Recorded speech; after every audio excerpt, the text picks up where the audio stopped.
Hey y'all, I'm going to make a video about the Philadelphia Shim. I'm going to talk about how it came to me, how I learned it, where I've done it, how many times I've done it, the cool things about it that I know, the differences between it and the traditional Shim, and yeah, the vibe. I grew up in a dancing school environment in Northeast Philly, and my dance teacher, who influenced me greatly in tap, had a studio in Mayfair. Her name was Rita Brew, and Miss Rita was a formative teacher for me. She taught me so much. I love her so much. She taught me how to tap dance, and she also taught me how to perform, and she also taught me how to walk in a room and how to wear a costume and how to do my hair. And I had such great feelings for Miss Rita. She loved music, and she loved jazz music, and she did some really cool stuff with us who were really interested in tap. But I was always like, well, what else is there? You know, because I was just a precocious kid who loved to tap dance. When Bring Into Noise, Bring Into Funk hit Broadway, I of course had to go. I didn't even have a seat at the time. It was standing room only, and I was in the back behind a pole, and my whole world was busted open. I had never seen anything like that. I had never seen anyone tap dance to hip hop music. I had never seen or heard of any of those people who were mentioned in the show. Most of the history was lost on me. I knew that I wanted to learn what that was. Like, people call it rhythm tap or jazz tap. I just wanted to learn more about it. And Miss Rita was always so wonderful with me. She was always like, go take class anywhere. She loved when I had other opportunities to perform, and I just was so happy and proud of me. She was a great teacher. My mom called around, and she found a night class, and a night adult class at the University of the Arts, and it was taught by none other than LaVaughn Robinson. I was 15 probably at the time, and I didn't get to go all the time to the night class because it was hard to get down there, but I went as much as I possibly could, and I stood in the back, and I've also written about this, how I was sort of like, this is like kind of easy, because he would often do a lot of the same things every week. And I was like, I just wanted more, you know, didn't know what I didn't know. You know, and I'm 45 now, so like I was sort of at the tail end of LaVaughn's teaching there. He did continue to teach on in the University of Arts Dance Department, but I was still in high school, so he didn't do the night class after like 96, because I met Robert Burden then. So I started taking the night class in spring or summer of 96, and it started to be Robert F. Burden Jr. And very quickly, Robert identified me as a fan of tap dance.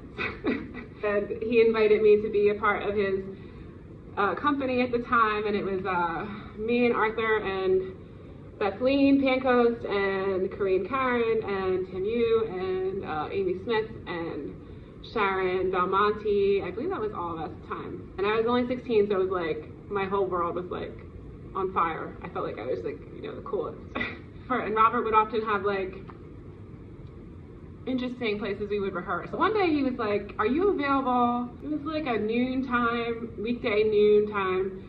And I was home on summer break, and I said, yeah, sure, I'll come down and practice or whatever. And it was some playground, I want to say in South Philly, but I really don't know. It wasn't Marian Anderson, somewhere. It didn't have a recreation center attached to it. My mom actually met me down there because she wanted to like kind of see, because like, you know, I was only 16, 17. And we get down there at like noon, and of course Robert's not there. I do love you, Robert. Chronically late. We're like wandering around, and we're like, I don't know, where are we gonna dance? It was just like a playground, right? And he shows up, and I feel like there was somebody else there with me, but maybe it was just me. And he like walks around, we walk around the bend, and there's like this structure, this play structure, like a playhouse. But it was big enough for people to walk in, and there's a wood floor. And you know, like, there's so many instances like that where we just find the places and tap. Like, we will literally tap anywhere, for better or worse. And the dance that he showed me was the Philly Shim. So that was like summer of 96. And so I went into college, so it was like 97, and I had a little more free time to do things professionally. He invited me to help him out with this class he was teaching at the Philadelphia Housing Authority. He had like some kind of program with kids. And we went into like this office space with desks and computers and a linoleum floor, and the kids were there. Of course, they had no tap shoes, and we showed them how to do this dance. And I remember thinking at the time, like, oh my God, like petrified, like, oh my God, how am I gonna do this in this like non-dancing space? And watching him do that was like really educational for me. And I've had some really great examples of dance education, especially in tap dance, over my lifetime. One of the things that you learn early on is how to transmit this information by any means necessary. And since then, I've taught this dance, I mean, countless times. I don't even know how many, I can't even count it. It has to be into the high hundreds and thousands of people, because like I've done it everywhere you can possibly think. In every friggin' environment you can imagine. Outside, school gyms, big studios, you know, National Tap Dance Day. I mean, we've done it everywhere possible. And I've been teaching dance now 27 years. It's a special dance in that it transmits the vibe and the attitude of our city, and also of Philadelphia street hooping, which is its own vibe. And if you're not from here, you may have heard that people who are from here have a little bit of an edge. I grew up in the Northeast, and so my edge is different than, like, say, somebody from South Philly. But, you know, there's like a thing that, like, we have, like a little bit of this. And I've written about it too, because I grew up in a family that was very much like that, and I had to kind of learn not to be that in order to continue on as a jazz artist and like be more receptive to information and conversation and all of it. When you think about how tap dance is transmitted across time and generations, there's a group of people who encounter it in dancing school environments, in like controlled dancing school environments when you're a kid. I was one of those kids, so I didn't learn it on the street corner. There's also a large part of our history that involves this conversation outside, gigging on the street corner, transmitting steps, like currency almost, but like as a way to show who you are, or like what your interests are, like how you hear rhythm. If you think about what that would have been like, and you know, tap dancing in regular shoes and trying to get your sound out there over the sounds of the city, and it being loud, and trying to make a name for yourself, and coming up with new steps and being excited to show them to people, and also like being in that challenge moment where you're facing off with somebody and you're like, hey, maybe you're a little friendly, but maybe you're not. Maybe you got to get a gig and you got to show off, and you got to show you're better than the other person. So it's like that energy of challenge. I think that's present in this Shim Sham. That's unlike what you hear in the traditional one. The traditional Shim Sham swings and comes from a variety of sources. Honestly, like if you go all the way back into history, it's probably the Whitman sisters. We attribute it to Leonard Reed, and it's a collection of steps that would have been performed or taught very like naturally in that time period. The intersection of jazz dance and tap dance are very connected, so there's a Lindy Hop version as well. It swings similarly. The Philly Shim Sham does not swing. It's on the count of one, and it's in straight time. It just brings a different energy. It's closer to the floor. It's more percussive. Use a flat foot. Let's just see it. So the main difference is that you begin the Philly Shim Sham on the count of one. That's the first main difference. The second main difference is, I would say, that where you want to do a toe or a step, it's going to be a flat foot, meaning that you get that heavy hit on the floor. So, for example, step number one, which we know as shuffle step, we're going to go, if that makes sense, on the count of one. So we have 1, 2, ready, here you go.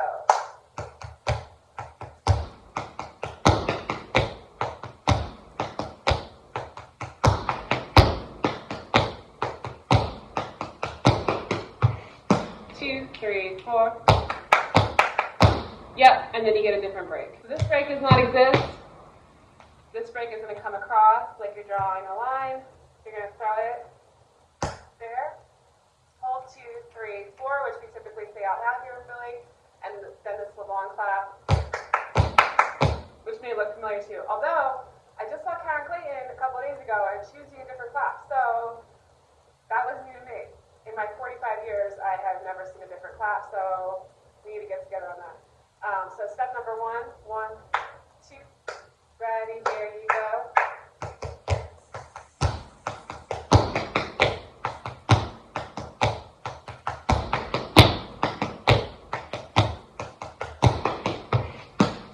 3, 4.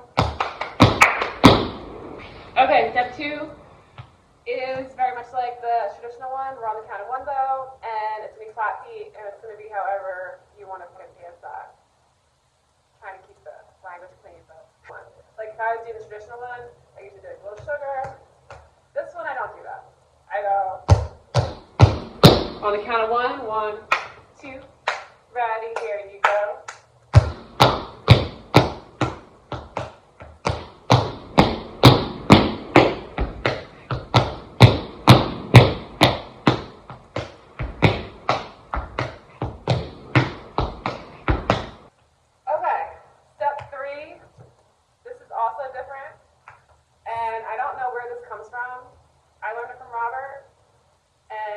Multiple videos out there somewhere in the universe where you can see Robert doing this chug.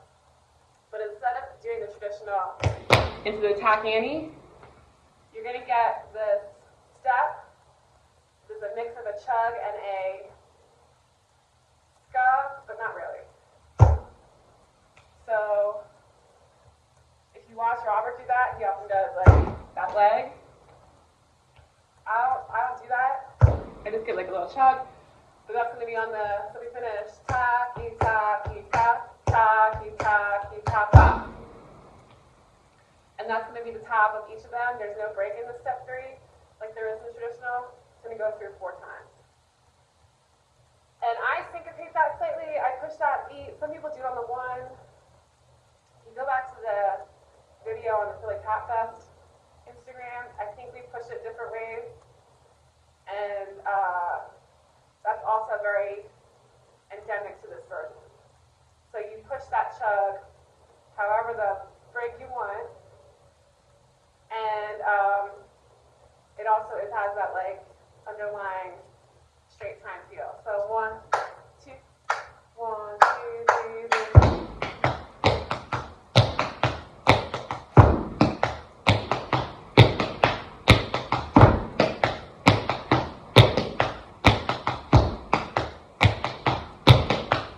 Now, I took that from Robert, we would say hit me now before step 4. So that's step 3. No break. Step 4. Okay, so on the count of 1, it doesn't swing, and there's a different break. And every time I get to this point, I'm like confused because there's more to it that people don't know about. So after this step 4, which we're going to do twice, just like in the traditional one, there's a tag that those of us in tap teams you know about. A couple of my students have seen it. I wonder if like that tag is actually part of it or whatever, but I'm not going to do that today, but just know that it doesn't end here like it does in the traditional one. We also don't go through a second time like you would with the salt peanuts. For those of you out there who have no idea what I'm talking about, it's okay. This is for like serious nerds only. Okay, so the step 4 looks similar, but it's on the count of 1, and you're not going to swing it. So step, step. I'm going to go step, dig, and then a drawback on the toe, not on the swing. Toe, brush, heel, toe. 1 and 2 and 3 and 4, and you're going to get 2 trenches. 1, 2. So 1.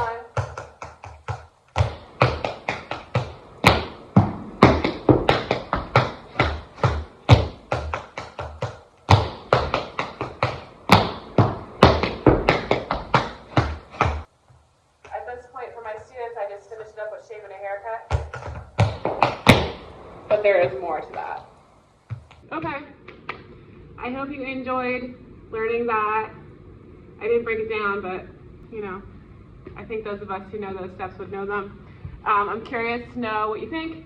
And if you've ever learned it from me, what you remember about learning it. As I get older, I want to document this stuff more because there's so few of us who remember and our brains are getting more feeble. So I hope you enjoyed it.